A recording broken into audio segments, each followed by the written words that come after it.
Hello and welcome, everyone. Everyone. Good morning, good afternoon, good evening. These are going to appear online after this, so I'm never quite certain what the best way to introduce is, but we are so happy to have you here with us today for the official live webinar for Trotec Ruby. My name is Don. I am with Trotec's marketing department. I've been with the company for just over 2 years now, and I am very, very excited to be here with all of you today. If you're watching from, across the globe on YouTube or otherwise, we hope you'll say hello in the chat, introduce yourself, ask us questions, and we hope you are as excited as we are to learn about Ruby. With no further delay, I am going to start to introduce the very talented gentlemen who are sitting around me, who collectively, I think, have all of the expertise here today. I am an absolute novice with Ruby when it compares to these gentlemen around me here. I will start to my camera this way with Alex. How are you, sir? Can you tell us a little about yourself, where you're from, and how long you've been with Trotec? Yep. So hello, everybody. My name is Alex Shikowski. I am with Trotec now actually since almost pretty exactly on the date for 5 years now. Congratulations. Yeah, thank you. And well, here at Trotec, I'm the responsible product manager for Ruby and for our software products. That's fantastic. I'm so happy to have you here. Thank you. You're coming straight from the Austrian headquarters, I believe, if I'm not mistaken. Exactly, yeah. I'm just sitting here at the application lab next to my Speedy 400. Well, we'll do you the demonstration of Ruby today. Very cool, very cool. I'm so excited. Also with us, not to be confused, I have a second Alex down just across from me. Alex, how are you, sir? Yeah, I'm good. Thank you very much. My name is also Alex, the small one. The one above me is the big one. I'm the small one. Alexander Jauka. I've been now with Trotec for 13 years, almost. It's going to be 13 years. And I'm responsible for the product management and product marketing group here at Trotec, and very much involved in software products in Ruby here also. Thank you for having me. Absolutely. We're very fortunate to have you. I think, as I said, you'll find very quickly that if you're going to be asking any questions in the chat, you'll direct them to just an Alex. And either way, you've got a very, very knowledgeable, very helpful person to help you. And last but certainly not least, Peter, who is just below me. How are you, Peter? Hello, thank you, and welcome also from my side. So no chance for me to hide because there is only one Peter right now. That's right. My name is Peter Brandner. I'm with the company now for more than 15 years. Yeah. And I'm responsible for the application lab and the academy. So Alex, the tall Alex, is sitting in my application lab right now, and I'm happy to share this with him. And I'm really glad to be part of it today and help with answers that might come through later. Absolutely, absolutely. Just so everyone knows, again, we're so excited to have you here. Please say hello in the chat. Drop us your questions as you go. We're going to be collecting questions throughout the webinar. We have a whole dedicated section at the end for Q&A, but we are going to get right into things. We have a little bit of a quick demo planned for you with Alex. I'll keep you in suspense as to which one. And then we have an exciting actual demonstration of Ruby with a live laser for you coming up after that. And then, as I said, some questions that have been sort of gathered from all over the world from different Ruby users here in the beta, as well as, like I said, some from the chat. So I am very, very excited. Alex, I will hand it over to you. Will you tell us a little bit about Ruby? Okay. Thank you very much, Don, and also thank you for to the Trotec Laser Canada team for hosting this session and for the opportunity to introduce Ruby to the world. Today we're going to talk and explain a bit why Ruby is there, what Ruby is, and how Ruby actually works. And Alex S is doing this in a few seconds, but first let me have a few words. on Ruby. We are really excited here at Trotec that now everything is coming together and Ruby and the world are meeting. The response to the open beta is really outstanding. To be honest, in the beginning, there was some initial skepticism, and I totally understand, because when you change something that is well known and loved by the people, everybody was like, okay, where's my job control going? And we're going to answer this today too. But now we already have a lot of Ruby fans. So the people love how the photo engravings turn out, the import functions, hot folders. We're receiving requests that people want to use the Ruby API to connect their web shop to it and to fire their speedies from external software programs. So we just gained a lot of insight in a very short period of time in the last weeks. And this is exactly why we are doing this open beta, to learn from you and to drive and develop Ruby together with you and to change the laser world. So thank you for your contribution and contributing to Ruby. We're going to continue to do this. So why Ruby is there? We started this initiative, I would say, a few years ago when we developed Job Control 10. And started to develop Job Control 10. So this was quite a while ago. And at that time, we realized that how the people work with their lasers has changed. Laser engraving and cutting is not what it was 10 or 15 years ago. It went from the garage to manufacturing settings and to workshops. So it's big business already. A lot of our customers, they multiplied their business. So the requirements, what the software, what laser software should do and has to do, changed and increased. So people wanted to operate multiple lasers at the same time from one PC. They want to use Macs, they want to use a mobile phone and tablets to control the lasers. They want the software where they can easily create their laser jobs and work with their laser parameters, very, very simple and straightforward. And the laser should not be a standalone unit. The laser should integrate in a total overall workflow and exchange information files with other systems like ERP, MSI, or webshop e-commerce systems. Multiple users, multiple roles, and pre-press integration, that's really a must. So the demands from the users, what we experienced in the last years, really increased. And that's what we like to do with Ruby. Ruby stands for all that. We want to connect lasers. We want to connect laser users. Ruby is open to any customer workflow, providing a high degree of automation. And we want to provide the laser users with all the tools they need for their daily work to really redefine laser software and to set new standards for you and together with you. And we're doing this now with the open beta. We're embarking on a digital journey, and we would like to lead you in a new era of laser engraving and cutting. So that's my small pitch for Ruby. And now I would like to hand over to the tall Alex, the big Alex, to give you a walkthrough and show you what Ruby is capable of and how it works. So it's your turn, Alex. Thank you, Alex. even we get confused sometimes. Well, thank you for the introduction. It's a pleasure really to be here today, to have all of you on this webinar today.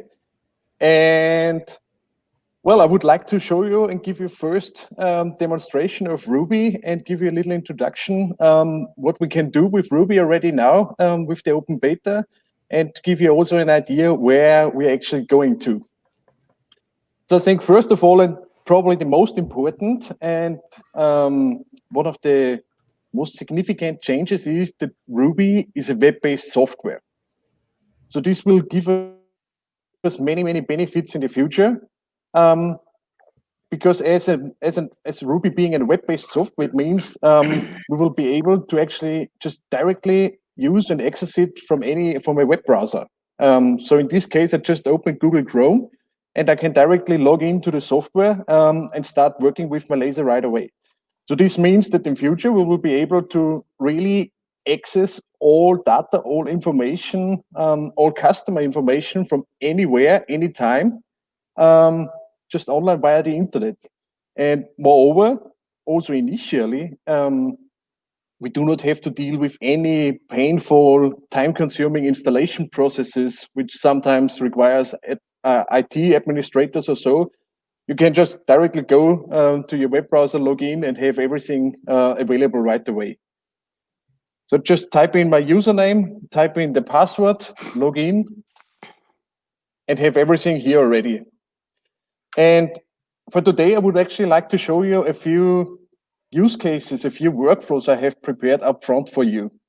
And the first one is, I would like to demonstrate how easy and quick it is to actually receive a file from our end customers and just start lasering right away. So with Ruby, we can just directly drag and drop, import the PDF file. It's here now already, and I will enlarge my screen a bit. I can directly open it in Ruby, have everything available in here, have the design in here, can have a look at it, can check it, see if everything is correct in here done. In this case, it's all good. I can create a job out of it now. And just with copy paste, I can duplicate the design, prepare everything for the laser, check, for instance, also the material if it's set correct. So in our case now here, I have some Trolase material entered in the laser. So this is all good, and can just directly push it to the laser. And it's now transferred and can start lasering right away. The laser you see is already progressing and lasering firing next to me. I will stop this now for a demonstration and show you another use case. So you saw how really super easy and intuitive it is to just directly import a PDF file without actually going through any time-consuming printer driver, or also any additional graphic program, for instance. You can just directly import it. But also, even if we need to make some adjustments, and I will again just directly import the PDF file in here, can open it in here,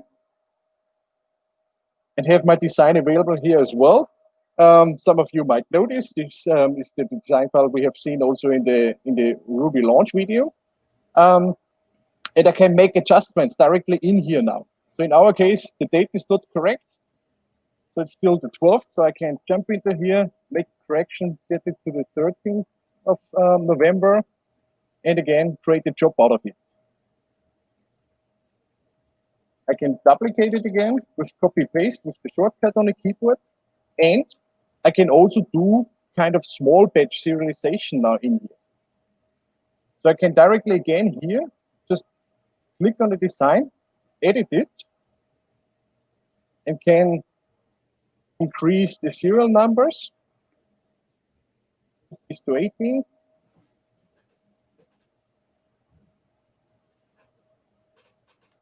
Going to 19.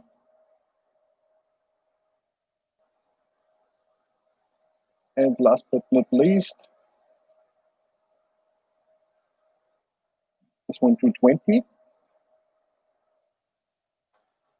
And I can very quickly make a small batch serialization of these templates directly in Ruby without going to a different software again or any editing program. And again, just select the correct material. So for those templates, let's assume we are using some anodized aluminum.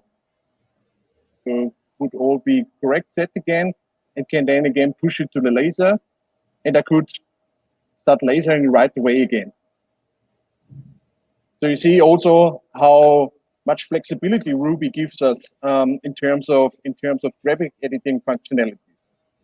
But we also understand that from time to time, users just prefer to actually stay in their graphic editor. And for this, Ruby is also providing some really cool features and benefits. So during the open beta now, we are also delivering with Ruby a small application for the Windows, called the Tray app, which is running here down in the taskbar. And this tray app also contains an import folder. So I can open this directory, and whenever I save a file to this import folder, it's automatically uploaded to Ruby. So I also prepared a job in Coreldraw for you, this rocking chair. And when I push this now, publish this as a PDF, and save it to this import folder, it will automatically be imported in a few seconds to Ruby. And it appears already, it is ready here. So this means you do not have to actually complete the designs, for instance, if you would like to stay with your preferred graphic editing, a graphic editor, you can just directly do all this, but still, as Ruby is directly importing those files, it provides us with a lot of functionalities also now, as we can actually also edit these designs now directly in here. So we can still, for instance, we can transform them, we can enlarge them, we can make them smaller, also rotate them, for instance. So this just as an example, some examples for use cases, what we can do in Ruby. I would now also like to go into more detail of all the individual phases in Ruby, because you might have noticed that whenever I progressed in the workflow, we're also changing the pages up here. So we're having basically 4 main steps in Ruby that guide us through the entire workflow. And first of all is the management phase. The second one is the design phase, the third one, the prepare phase, and the fourth is the produce phase. And I will say a few words now to all of the individual phases. So basically the management phase really is there to administrate all our different designs and jobs. But also it gives us the possibility to actually manage them in a more detailed way. So Ruby is now also coming with a system with the including tags.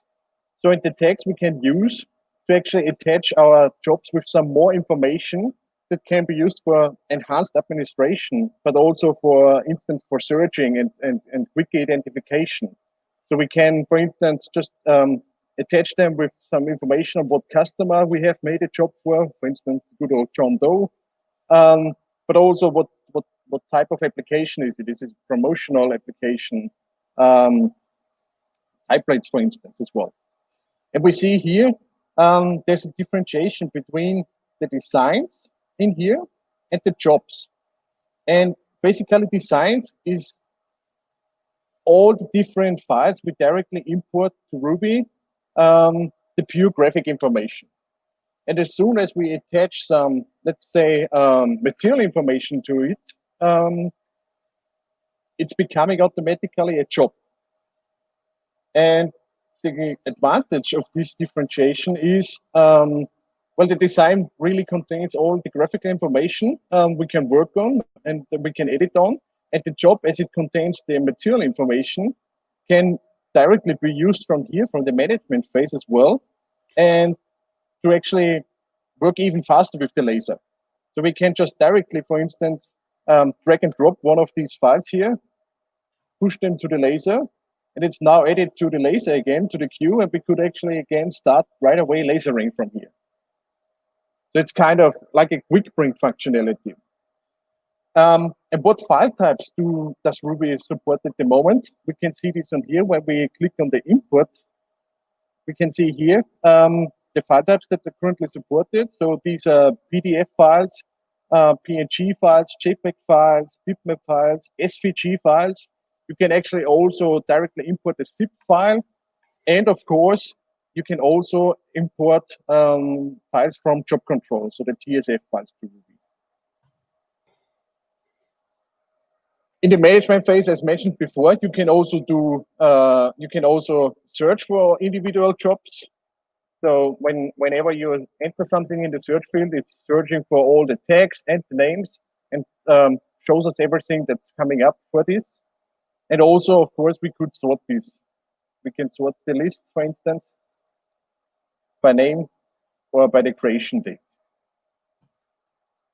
So this is basically the management phase. Let's jump to the design phase. And well, here basically we can actually edit all our files directly imported to Ruby, but also create entirely new designs in here. And I will show you some of the functionalities we have in here in Ruby now. I create a new page, and we see here on the top toolbar, we have some drawing functionalities, capabilities here already. For instance, we can make a rectangle. Here on the sidebar, we also have the properties for it, and we can adjust the size of this, make it 100 by 60. Lock the proportions again, and fit this to here. We can also, of course, add ellipses, circles to it, or also lines, and we can also add text to it. So I use the text tool to enter some text in here, a name, Lucas, for instance. And here on the side, on the property field, again, we have some additional information and properties to modify this text now. So we can change the font type, for instance.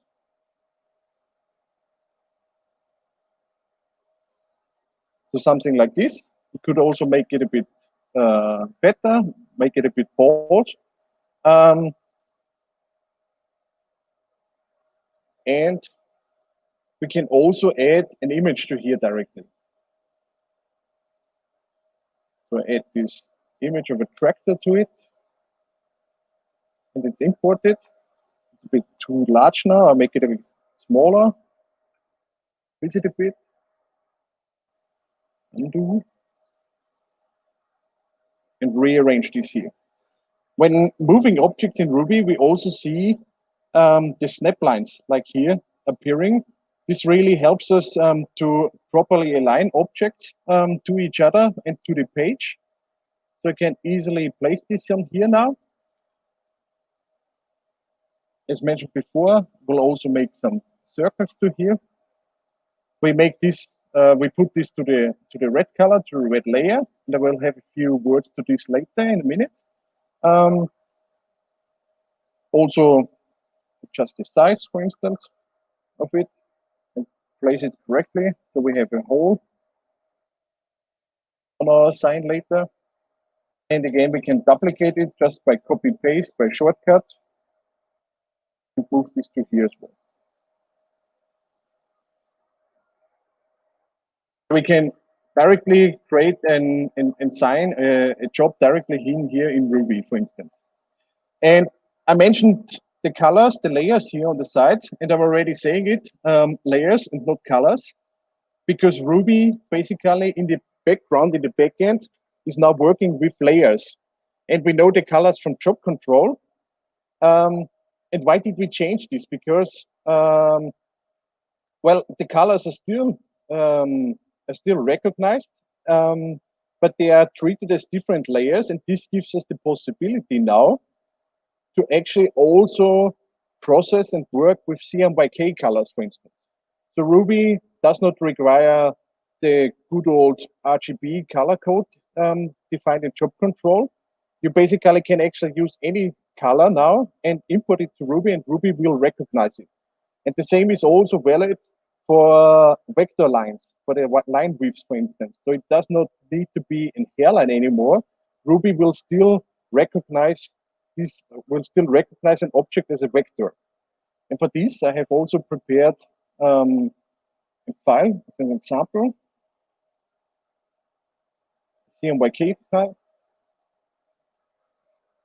And I just adjusted this file before, and you see now here that Ruby already provides us with some information that the layer basically is here, but it could not be matched to one of the predefined colors, so layer not recognized. But I can just select it here, assign it to the red color, to the red layer, and everything matches here again. Also the red one here, I changed this to CMYK. It's recognized, and I can select it now and assign it to this layer, to the red layer, and all is good and can be processed now by the laser as well. Also, we see here now that this was actually not set as an hairline. The height here, we see this here, the line width is 2.83, and we can make this now directly in here in Ruby and set it to 0 and make all the adjustments we need. But even though it would not be put to 0 in here, the laser can still process it and it will still be recognized as a vector in the prepare phase. Put this back now and show you this in the prepare phase now. Create a job out of it. And you see the line is not, the line is shown as a hairline again. So Ruby recognizes that this is a vector, and you can directly in here via the material properties assign and say this should be treated as a vector, it should be cut, or if it should be actually engraved. Let's go back to the design page. Some more things on here to see and to show. First of all, on the left side, we're also having the design list, which basically contains all the different designs we have stored in Ruby. We can either delete them from here, but also open them from here and start working on them. We can also save them as a new design. So if we want to keep the original one, so we just click on here, save as new design, and it's saved now as a new design. And we can change the name in here. Test, for instance. And as mentioned before, we can also assign them with a tag now.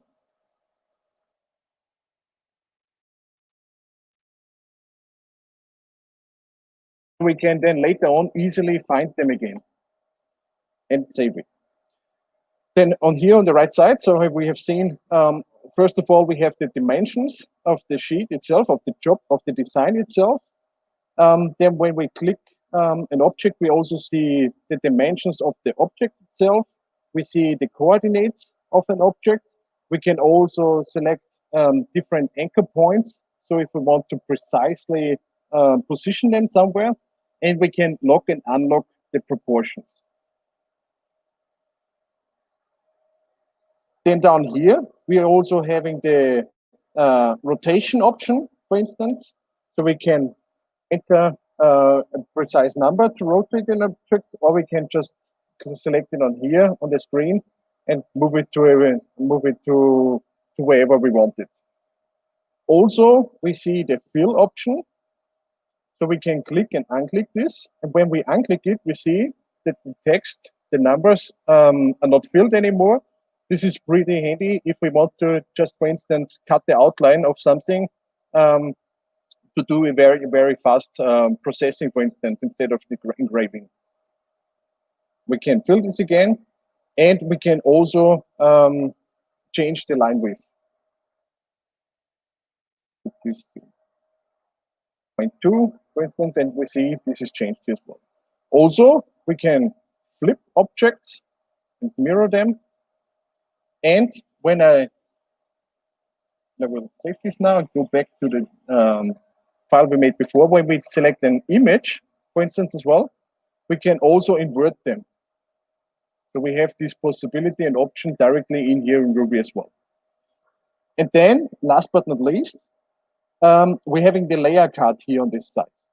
And first of all, we see the individual objects as they are grouped by the layers we have in our system, but we can also adjust this and change the view and show the object order. And now we see really the order of all the objects that are stored, that are contained in the design. And we can change this if we, for instance, want something to lay over another object. And we can switch the view back again. Good. So this is basically the design phase. And now let's go to the prepare phase. So also on the prepare phase, we're having the design list again. So we can access all the different designs again we have stored and put them on the laser bed. But also we can go through all the different jobs in here. So basically the ones we created before already. In the middle, then we see our virtual laser bed, and down here we see also the crosshair, which is representing our laser head. And there's also a pretty cool and handy functionality in Ruby now, where we can use this crosshair and drag and drop it and let the laser actually move. And I will just show you this. And we see now in the on the laser camera that the laser head moved already. And what is this good for, more or less? We can do a super fast and super accurate estimation if a design will actually fit on a job. So in this case, I could just drop it to the corners and check if the design will fit on the job. I do not need to move the laser manually with the keypad. I can just drag and drop it on here and really do this super fast and easy and immediately clearly see if it will fit on the workpiece. Of course, sometimes this moving of the crosshair is not intended, so we can also just lock this on here. And when I lock this, I cannot move it anymore, and it will be safe to not accidentally be moved around. Then on the right side here, we're having, first of all, the name field, where we again can assign a name to a job, but also can attach it again with a tag. For instance, if this job mainly should be done with trolleys. We're also having the property field, so we can also, in the prepare phase, transform jobs, so make them smaller or bigger. We can rotate them. And as mentioned before, we can also, and as we've seen, we can also duplicate them just by copy paste. And we see the pen, as I showed you before, we can just also directly jump to the edit functionality from the prepare phase if we want to quickly do some small adjustments on the design. Also, sometimes we actually want to reset the job to the original format as it was sent, as it was transformed in Ruby. We can just reset it, and it's again the original size and the original rotation, the original angle in here.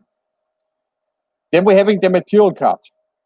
And this is probably one of the most exciting renewals we have in Ruby, because, well, I know that pretty much every one of us, at least for the first time when we got in contact with lasers, we thought, why is this so complicated with the parameters? Why are the laser settings so complicated? I just want to cut some piece of wood, or I just want to do engraving of some wood. I just want to do a dark engraving of some wood.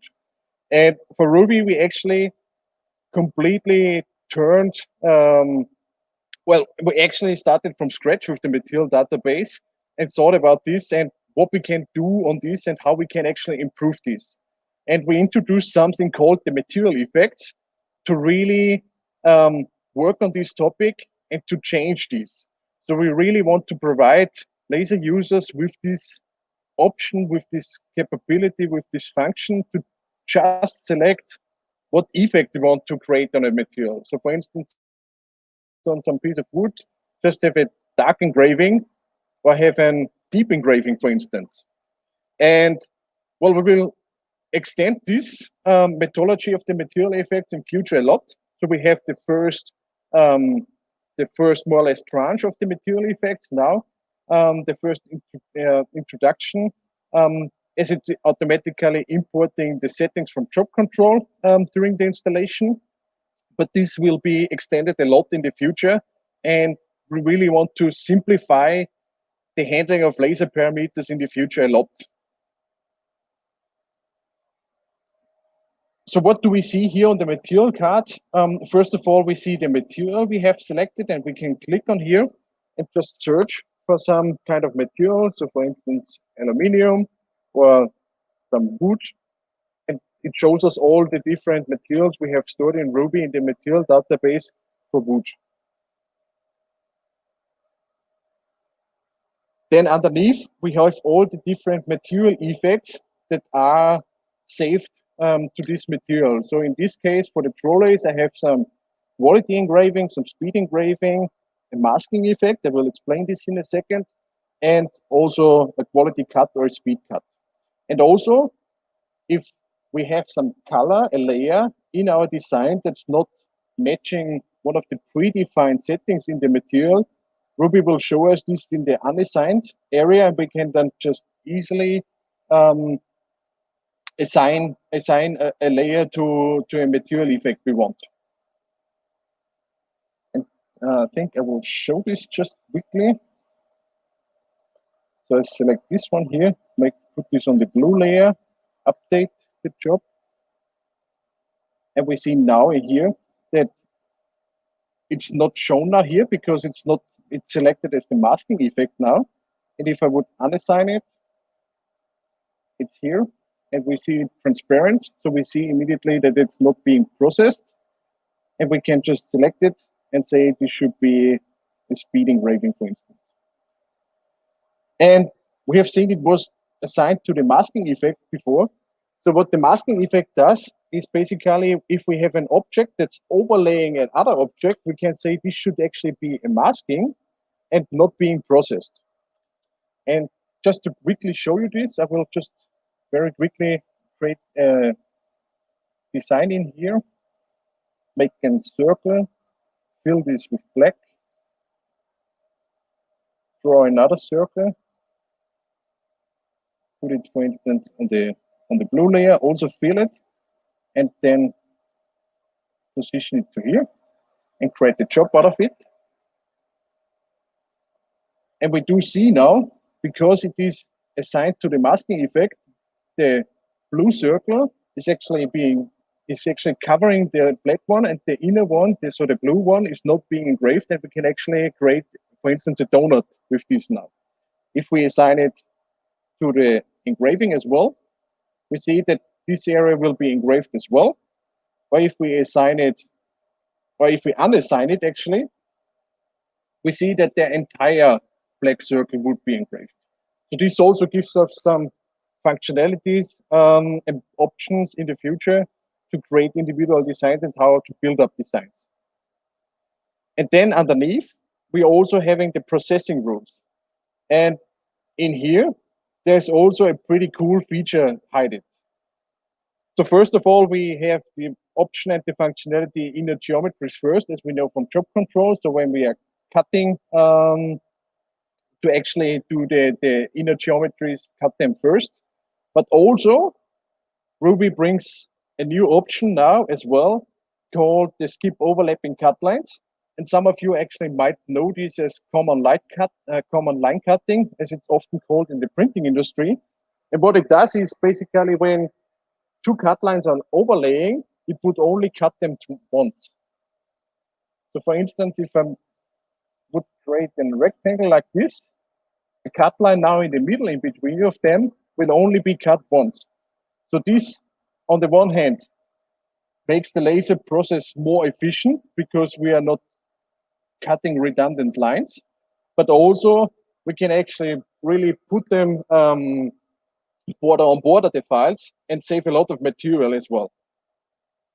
And then also we're having the laser card on here, where we actually see some information on the laser we have connected to it, so the X and Y coordinates and also the Z. And then last but not least, we're having the working area card here, where we see all the different designs and objects that are currently placed in my job. And then here at the top, we're having two buttons, the Q and the push to laser. So this is also a renewal in Ruby, that we're actually having a real job queue in Ruby. So when we send something to the laser, it's actually really queued up.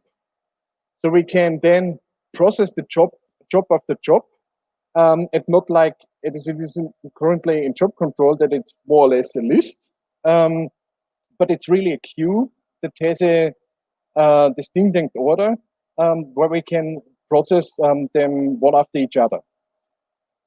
So when I press the Q button, it will just be added to the queue, and always I get these information boxes here at the bottom, that provides me with some information what just happened, or I can directly push it to the laser and just push it to the queue and immediately jump to the produce screen and can start lasering right away by just hitting the run button, for instance. So this is the produce screen. And well, what we see here is first of all, the queue I just mentioned before. So this is really the order the jobs have been sent to the laser now. And the operator could just now execute one after each other. But also, if I want, I can modify the order in here. If I need to, really push a job forward because it's really immediately and needs to be done for a customer right now, I can just directly select it from here, and could also just start it from here now. If the laser is not running at the moment, but also could change the order for production for the importance. Then we see the name of the job in here. We see the material that is assigned to it, and we see the current status of the laser. So also, if there would be an error or so, any kind of issue, a warning or so, we would also see this on here, and would also get one of the notification boxes we have seen before. Also, we have a preview and a large thumbnail of the job, and we have the elapsed time Ruby the job is running at the moment. So these are basically the 4 main workflow steps we're having in Ruby. And to show you some more on the main menu, I mentioned before the material database. We will jump to this now. So we're having the material database available in here as well. And first of all, we're having all the different materials that are stored in Ruby, but also we're having the material effects in a dedicated list in here. So we see all the different effects that are currently created during the installation of Ruby, but also some custom effects I have created my own for really better distinguishing and processing. Then also we're having more or less the parameters as we know them from job control in here. The power, speed, heart, what laser source, and we can also show advanced settings to really make all the tweaks we need to do to get the best results out of the laser. If we add, for instance, another effect to this material here, we can also say what layer should be assigned to this effect by default. But also we could assign this layer, for instance, to an existing effect and say, okay, black and blue should be quality engraving. Also, we're having the name of the material in here, what can be changed. And then again, the text, which can be used for advanced searching later on. Also, the functionality here is the favorite. So when we click, so when we select the material as a favorite material, this will be the material that is assigned to a job per default when we promote the design to a job, as we have seen before. And then, last but not least, I would like to quickly show you the user management we have in Ruby. So this is also a very handy renewal we introduced. So not unlike like with job control, where we always have one user, we can now actually create as many users as we want in our Ruby account. So in this case, I'm already working with my individual user I created before, Alexander Zhikovsky. So for me, on my system, I have a administrator user, the Ruby user, but I can also create a new user, for instance, for my employee, make a test user.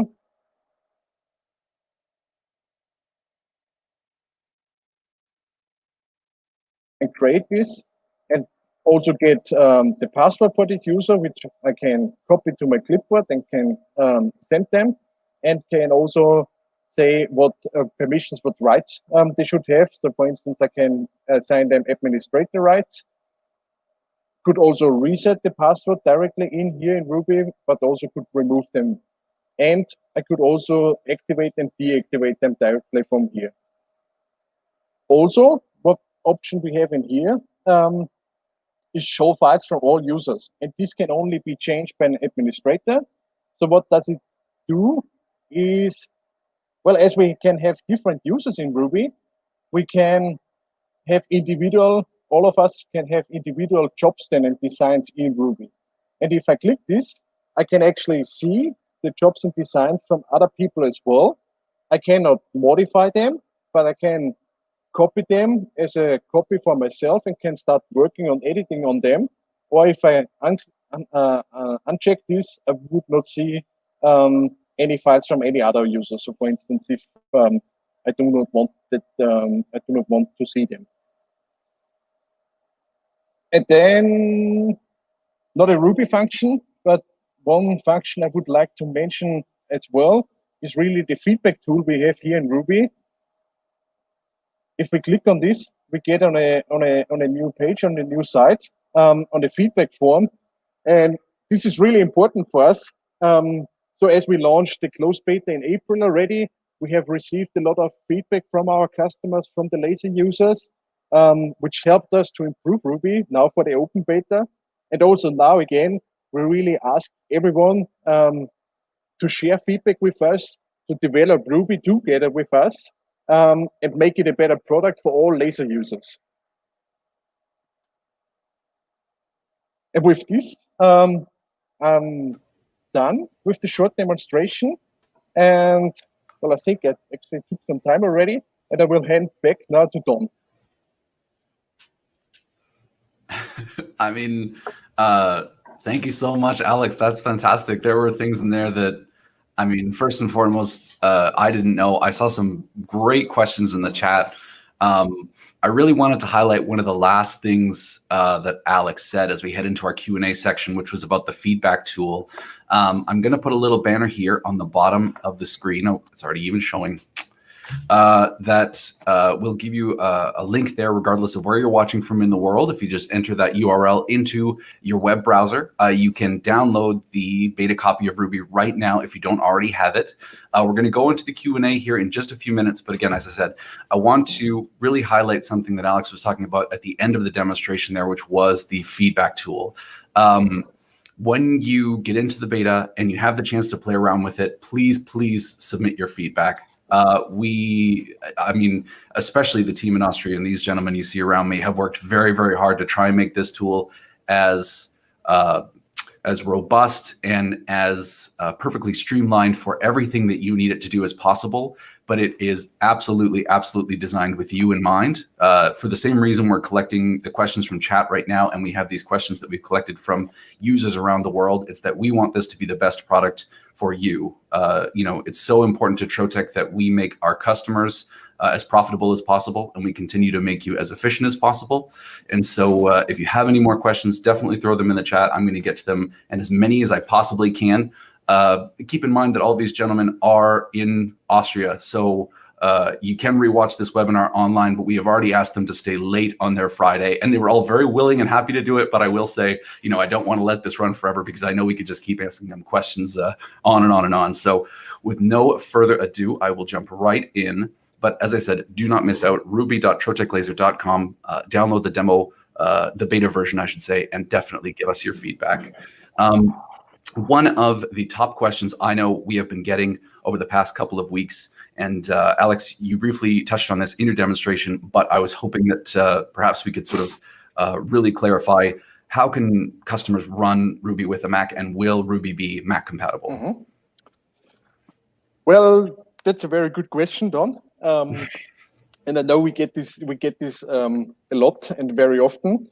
And well, I can tell as a small teaser that we will have an update very soon. So to be very precise, on the 17th of December, where we will actually provide some functionality on this topic.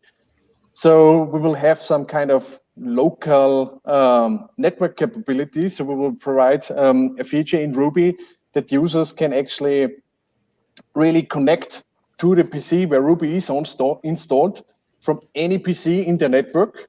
So this means also from a Mac PC, and basically do all the workflows we have seen now.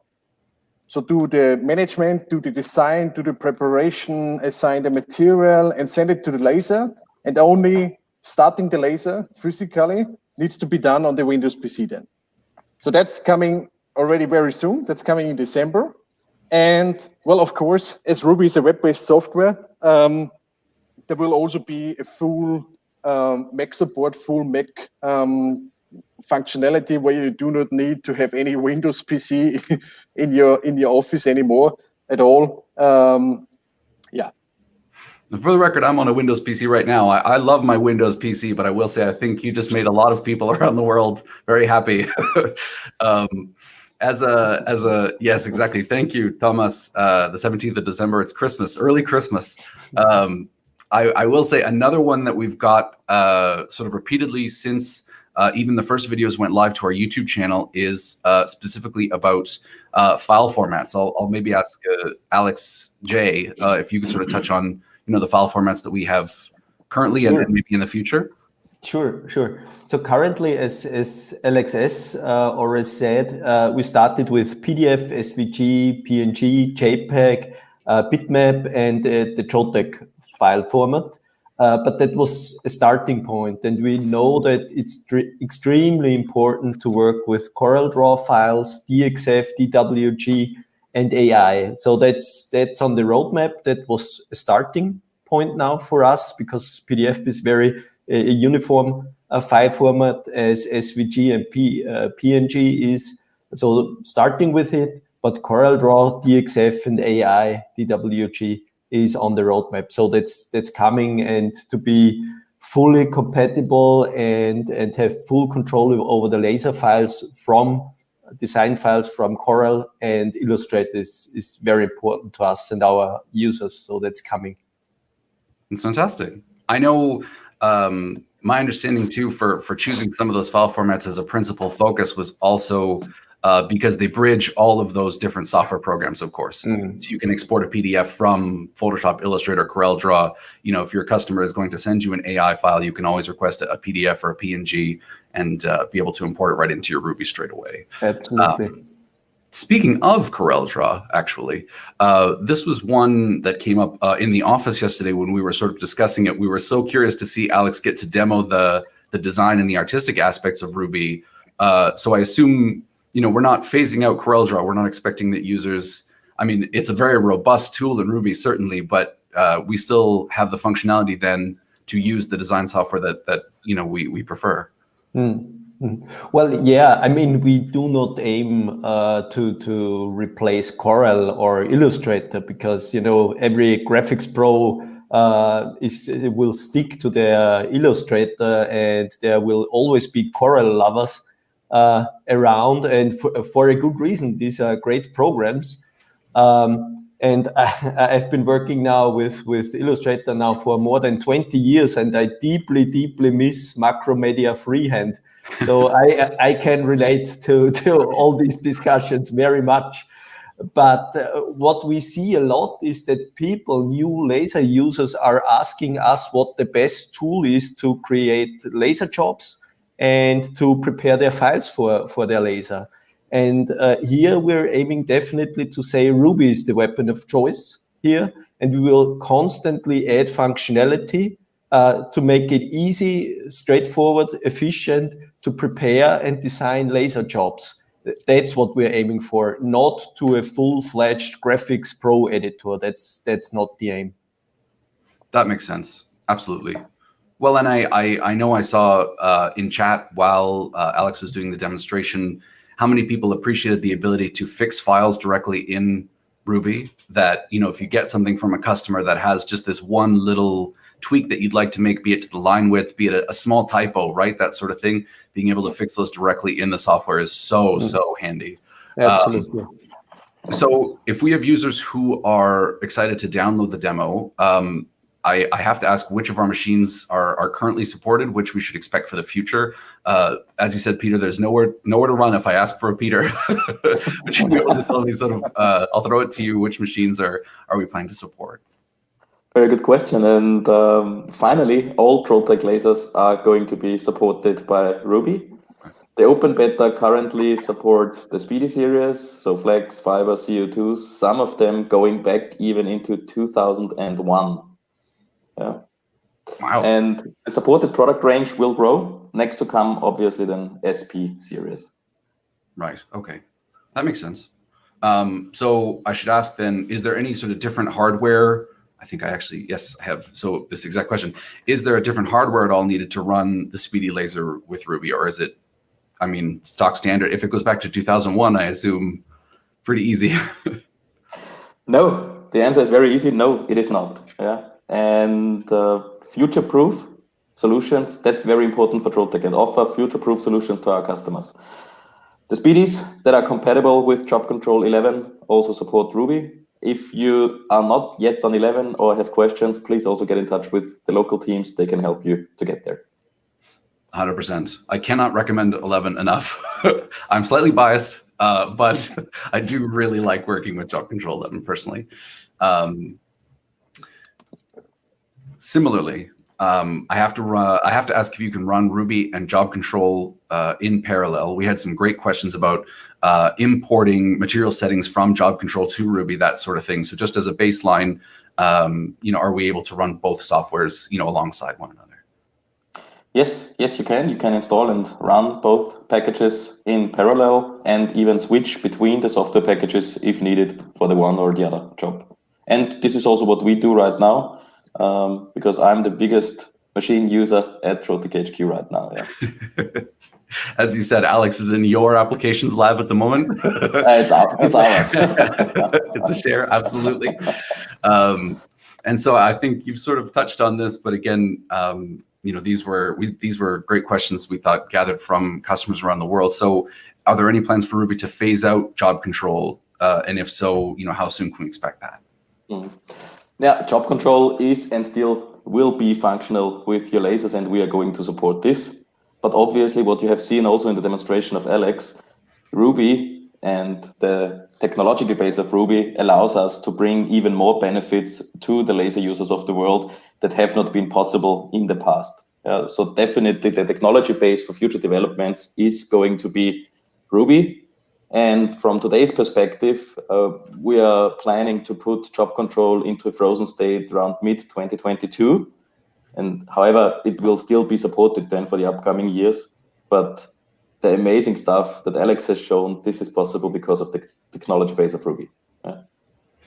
That's really exciting. I think particularly as people get to use Ruby, they will really, really grow to love it. As I said, seeing the demo from Alex has really, I got a sneak peek of it several weeks ago, and it's made me an absolute believer. Even as a longtime Job Control lover, as I said, I recommend 11 fully, but yeah, I'm very quickly becoming a dedicated Ruby fan. So I have to ask, though, of course, on behalf of the Job Control fanatics like myself, some of the things that are in Job Control sort of already and functioning, things like, of course, the vision camera, the rotary system, are not yet sort of in Ruby. I assume those are on the roadmap for the future. That's a very good question. It's not just your or the question of the laser users. It's also my question. Right. And all of the named features and even more, that's already on the list for coming in the next year. Yeah. And the good thing, and for the visitors of the website, there is also very transparent the product development roadmap to be seen there. And the good thing is also you can see it, you can see what's coming next, and feedback is very important for us at Trotec. Yeah. So everybody's invited to be part of the product development of Ruby. And that's also the reason why we are sharing transparent here the ideas what's coming next. Yeah. But all of the named ones are coming in the next year. 100%. Thank you, Peter. I should let Peter relax. I've put him on the hot seat. I will go back to Alex, if you don't mind. I wanted to point this out because we were able to show the promo video at the beginning of the webinar, and in it you see this fantastic touchscreen display that had everyone here in Canada buzzing that morning that the promo went live. Can Can you tell me sort of when is that on the roadmap at all for the future of the lasers? Perhaps. Yeah, well, that's exactly why we had it in the video to get everybody excited and cranked up for this new product coming up. It worked. Yeah, very good, very good. Mid next year, very easy answer. Mid next year. Mid next year is coming to the speedies. That's awesome. That's awesome. Sort of on a similar point then, we definitely want to throw this one in here about, does Trotec currently have plans, or do we have are we planning to provide a solution for an integrated camera feature? Well, I mean, Trotec was the first laser plotter manufacturer to bring camera systems to laser plotters. We launched the Job Control Vision, but at the time it was called iCut in 2001 already, and Job Control Vision was 2012. And on the Speed Marker series, on the Galvo systems, we have off-camera systems, so where the camera has the view on the working area, and we have systems where you see with the camera through the Galvo head, so directly on the working area through the laser head. So very sophisticated solutions here, and you definitely can say that we believe in vision systems and the benefit that vision systems bring to laser engraving and cutting. And yes, it's coming. It's coming next year. Next year is going to be a busy. No, it is already busy, because you know what hits the market next year is here. Now our work and our daily life. Well, I should say I have a question here, and I will go back to Alex in the applications lab. Thank you so much again for the demo. I want to give you some time to just rest and relax. I know it's tough to talk for that long straight, but thank you so much for the demo. It was fantastic.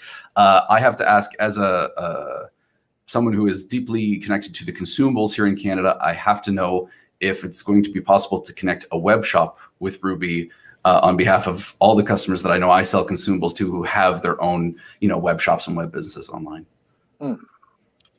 Well, that's a very good question. And as I mentioned in the beginning, initially, really, Ruby is a web-based software, and there are many things coming with this. And we really see the future of laser users, of lasering, really as a connected one, and really also kind of Industry 4.0 and all these things are coming to the laser world as well. And one of them clearly is also connectivity with other systems, as you mentioned, web shops. And the good news is, really, with the technology base of Ruby we're having now, as it's being a web-based software, we're also having the interfaces to connect with those systems, like an API and application programmable interface, which basically every web shop nowadays uses a way as well, to connect with Ruby then. And this will really give us the possibility and the option to fully automate the entire process and really limit the number and minimize the manual input of the entire workflow then. That's fantastic. Okay, I'm going to take that back. I have a few customers I know I need to get a hold of today. Sort of on a similar note then, because it is web-based, should we expect that Ruby will have a network capability as well? Well, we really, as I said, we really see the future and the benefits of this web-based technology. And I mean, it's not just the functionality it will provide us, but also it enables us to really connect laser users, to really connect the laser community. And an integrative part of this as well is, of course, connecting laser machines. So yes, clearly the answer to this is yes, we will have network capability. I teased it already before, we will have some local network capability already in December. There's definitely more to come. We will also be able to control multiple machines, laser machines, in the future as well. So it's definitely going to be exciting times here. That's awesome. Thank you so much, Alex. So this is one, I don't know if I saw this in the chat, but I know it's one I've heard from customers personally.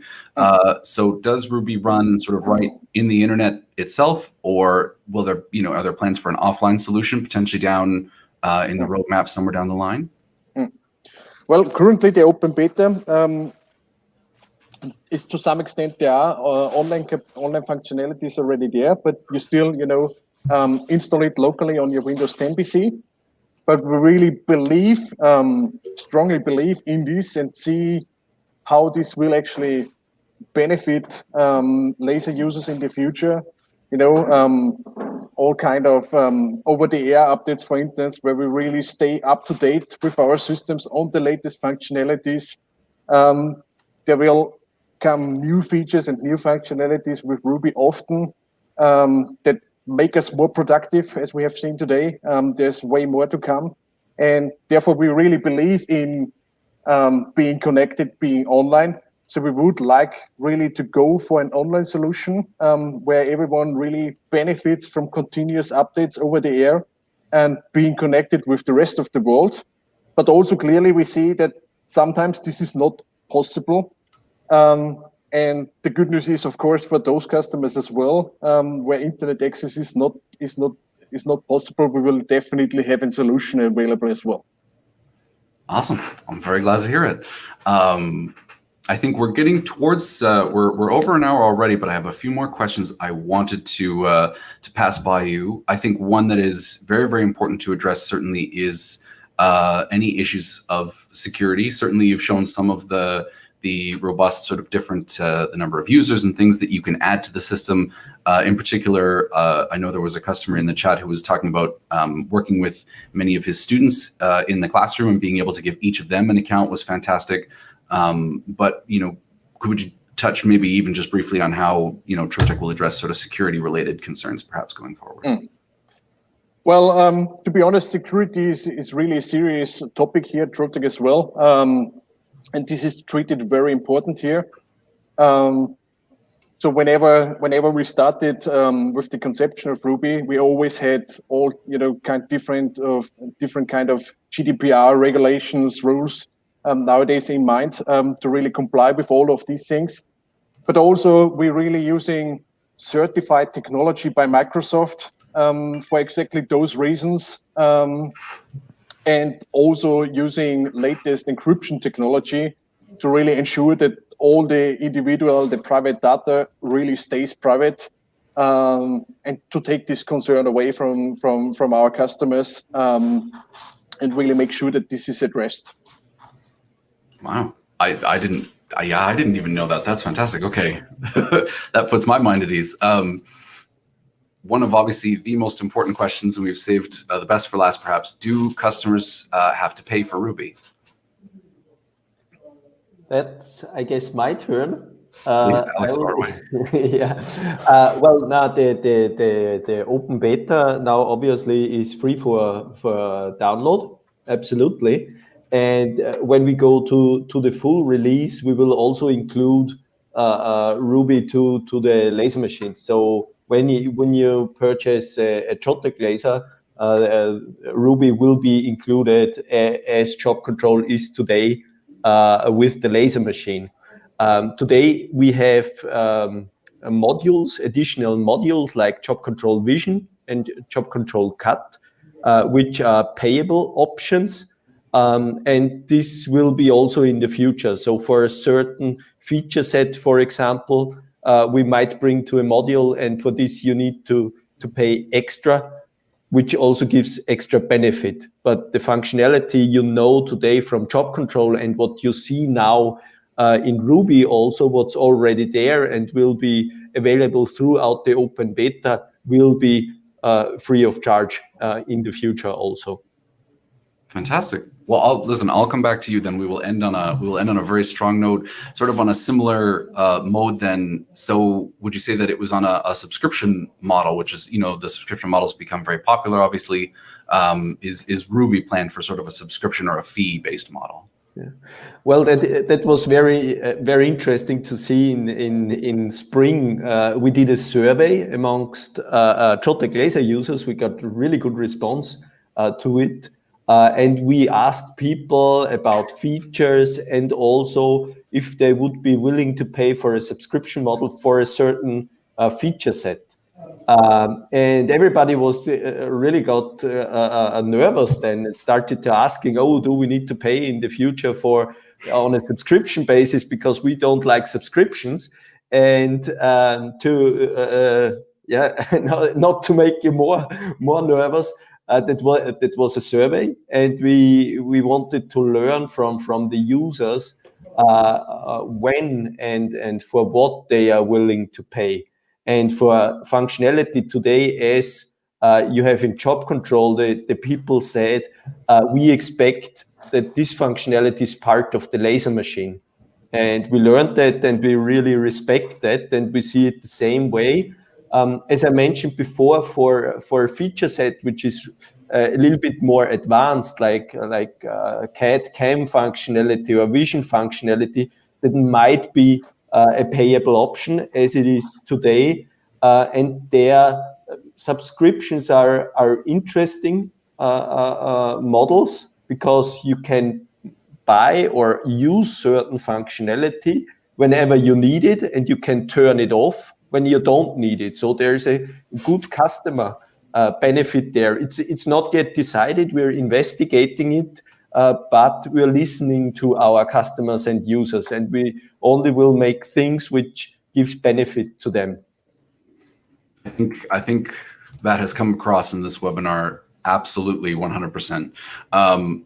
I want to, and thank you so much to our producers in the background here for popping these up for me. I wanted to ask sort of some of the questions from chat here, just as we're starting to wrap up. A great question from Enchantonard during the demo that Alex was doing about, will any font be recognized by Ruby, or, what fonts should we expect will be recognized? Does the file format affect that at all? Anything like that? Well, that's really a good question. One of the great benefits and advantages of Ruby, because really importing the fonts to a system is something rather unique to have on a laser software. And well, during the installation, because Ruby is still installed on the Windows PC, all the fonts that are actually installed on your computer will be consumed. So these are available. And as it is a web-based technology, also all the open font types provided by Google are consumed. So whenever a font like this is being included in a file, it will be recognized and will be imported. But the good news also is Ruby will always really provide you information if something is not working. So it will give you some information if a font is contained but could not automatically be recognized or transferred. So the user will always see and know this and can take action on this then. So sort of a similar functionality to, as you were showing, if a color in a file was to be brought in and it wasn't recognized immediately, in that same sort of way that you can assign it to one of the colors right there in Ruby. Sort of a similar idea. Exactly. Okay, that's fantastic. One thing I did see in the chat, and I believe we were able to answer it in the chat, but I wanted to just confirm it here officially. Will Ruby have the ability to import material settings or specifications from job control? Are you able to sort of bring those into Ruby, in advance of working with a material that you're familiar with, say, for example? Well, as I mentioned already during the installation, Ruby will import all the configuration, including also the material settings from job control. That's also why currently job control is kind of prerequisites for the Ruby installation. Right. So because we are consuming all these configuration files also for the laser to really make sure the laser is really working perfectly fine. But also there's a manual functionality in the tray application where what I have shown also to open the import folder, where you can manually import also machine settings, and then also directly in Ruby can also import material settings manually. Fantastic. Wow. Okay. So I think, again, this is another one that I think you sort of covered off, but just Mike Clark works with us here in our Canadian office, and I know I would be remiss if I did not pull up his very good question. Will a file that's in CMYK be converted to RGB? And I believe you sort of showed it almost doesn't matter. Well, exactly. It almost doesn't matter. It will not automatically be converted because we do not want to, automatically change something that might not be intended. So it will be imported, will be recognized, and the user is informed and will also visually see that it was originally CMYK. And then you can just easily, with one click, put it off one of the default layers to send it to the laser. Perfect. I have a question here that I found that I think you've sort of covered off again, but I just, to state officially, so does Ruby need to be physically installed on each computer that is using it, or is it enough just to have an account with Trotec and with Ruby? Mm-hmm. Well, so as of today with the open beta, this is the case. So we still having this kind of one-to-one relation. So we need one PC to one laser where we install it on. Then, as mentioned in December, there's an update coming where we can basically access this one production PC then from any other PC in the network. And as Alex mentioned and teased, something is coming also with displays on the laser. There will come more where you really do not need to install anything on your computer and just log in via the web browser and start right away. That's fantastic.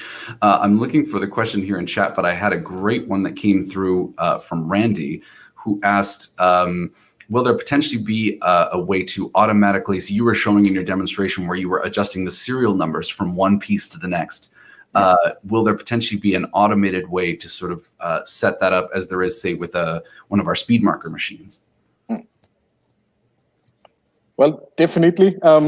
So this is really a super important feature. We see this as well.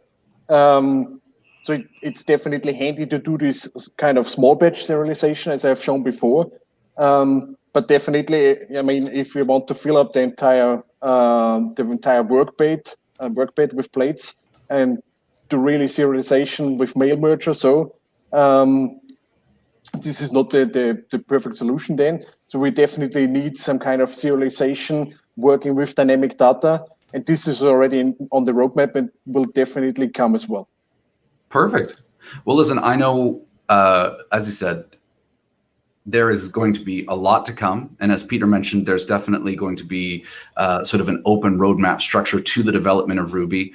But I mean, if there is a particular feature or something that you feel is really, really important and you would like to see as a customer of Trotec, the best thing you can do is download the beta version and send us your feedback. I mean, we're really excited to hear it. It's the #1 thing that we would ask of you.